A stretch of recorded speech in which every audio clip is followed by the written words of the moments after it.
Right now, stop worrying about Agile Coach, Scrum Master, the role title itself. Stop worrying about the various frameworks and processes. All this fighting about is Agile dead, not dead, who cares? Here's what's real. Let me tell you what's actually happening in the field. The way I see it, you have two choices. You accept a job with some kind of Scrum Master or Agile title, Agile Project Manager, Agile Coach, doesn't matter. And you'll end up being whatever they want you to be. Choosing a job off of a job board these days is a commitment to keep yourself in a box, in a container. And that container's walls are based on what other people think Agile should be. It's all the Agile religious zealots screaming at each other in the aisles on LinkedIn about what is good and bad Agile. There's no such thing, trust me. The job of Scrum Master, Agile transformation artist, whatever you want to call them these days, has been reduced to a joke. It's been reduced to a joke by the certification industry, by the people who buy Agile products and services, and by the people who sell them. And this happens. It's 20-odd years old. What else could you expect? Well, I'll tell you what you could expect. You could expect now to stop constraining yourself by industry definitions, by peer definitions, and rather simply take the Agile or Scrum or Kanban or Lean skills that you've developed and worked on and practice them in other domains. Let the philosophies and learnings and techniques serve you so that you can serve bigger, more. And if someone says, who says you're allowed to do that, or that's not Agile, or it doesn't say that in the Scrum Guide, or it doesn't say that in the CSM, it doesn't matter. Who cares? The goal is no longer to be Agile. The goal is to be great, to make a contribution, to make a difference that's meaningful to you. So I say here and now, you get to pick, you get to choose.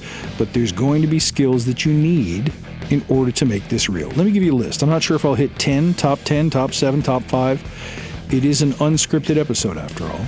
Here's the first skill you need. Know how to add value. And that's as simple as knowing how to see a problem, ask about a problem, define a problem, and think about ways to approaching solutions. It's okay not to know what the solution is, but it's not okay to not know what the problem is. Who are you helping, and what are you helping them get? This isn't about creating features, writing stories, or your expertise with Jira or Miro or any of those other things. Those are all largely immaterial if you can't add value. So how do you do that? Have more conversations. Conversations with people who are in charge of bringing value to the people that buy from them. Look around your organization. You'll find it.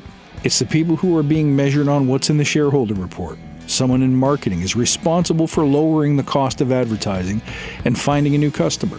Someone in sales is responsible for the number of customers that they find.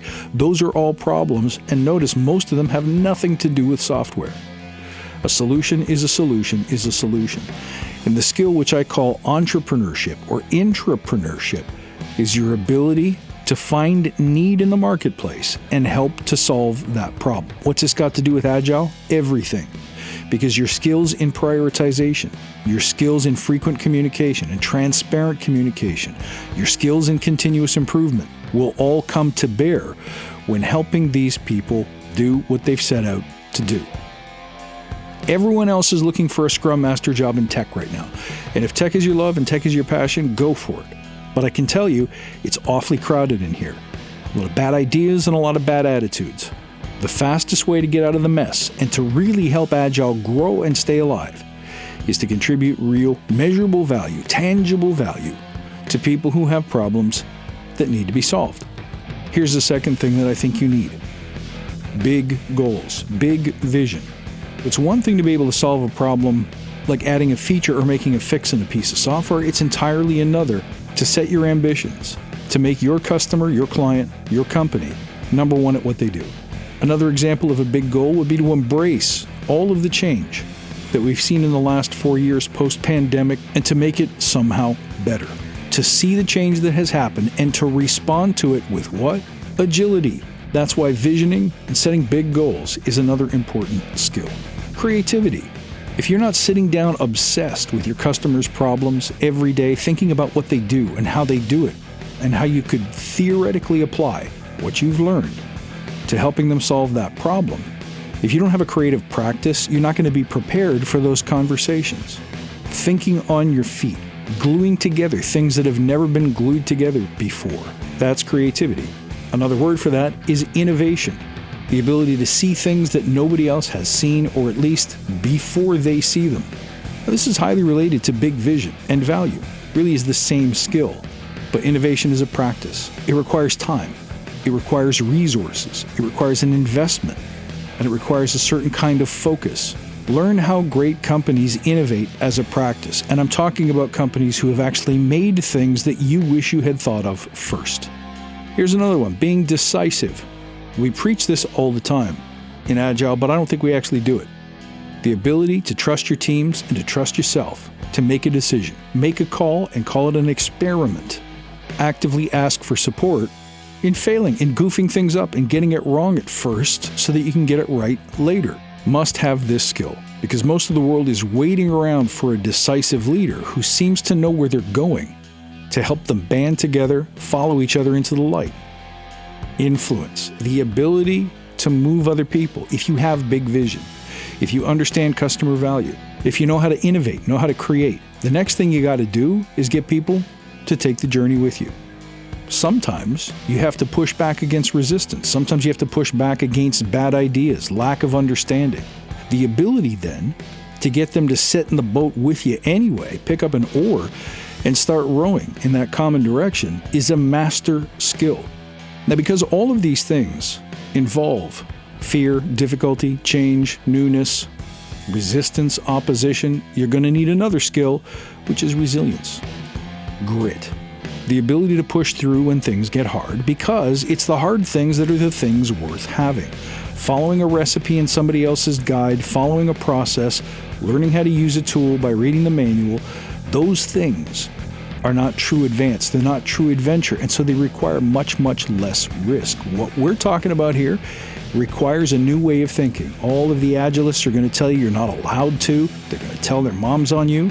All of the people in business who say, whoa, whoa, whoa, this is not the way we do things here. All of the people who have come out of the past 4 years and are saying, put it back, we like it the way it was before, is going to take guts. It's going to take the desire to stick it through the hard time. And all of these skills, my friends, if you have them, you can forge a very new and very different career in agility. You might not be able to call it agile anymore. Why? Because you're not going to fit in the established rules of the establishment anymore. You will be creating your own path, but it's going to look a hell of a lot different than what everyone else is expecting, and that's perfect. That's what I want you to do. That's how you're going to carve out a place for yourself in this industry that nobody else can occupy. Now let me help you out. A couple of products. One is called The New Leadership. The other one is called Rivet the Room, that are focused on developing exactly these skills. They're both on sale until the end of January, 20% off.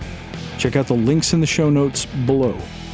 I'm also recruiting for the latest cohort of the Badass Agile Forge. You already know what it is. Link is down below, and sign up for an information webinar to find out if it's right for you. My friends, my wish for you in 2024 is to have a very different life, to meet the challenges of a deeply polarized and troubled society and workforce by taking the reins, taking the lead, building the things that you've always wanted to build the things that you know need to be built, and do the things that you know you were called to do. Let's get out there and do them. Thank you for being a loyal listener, my friend. I look forward to next time, and until then, stay badass.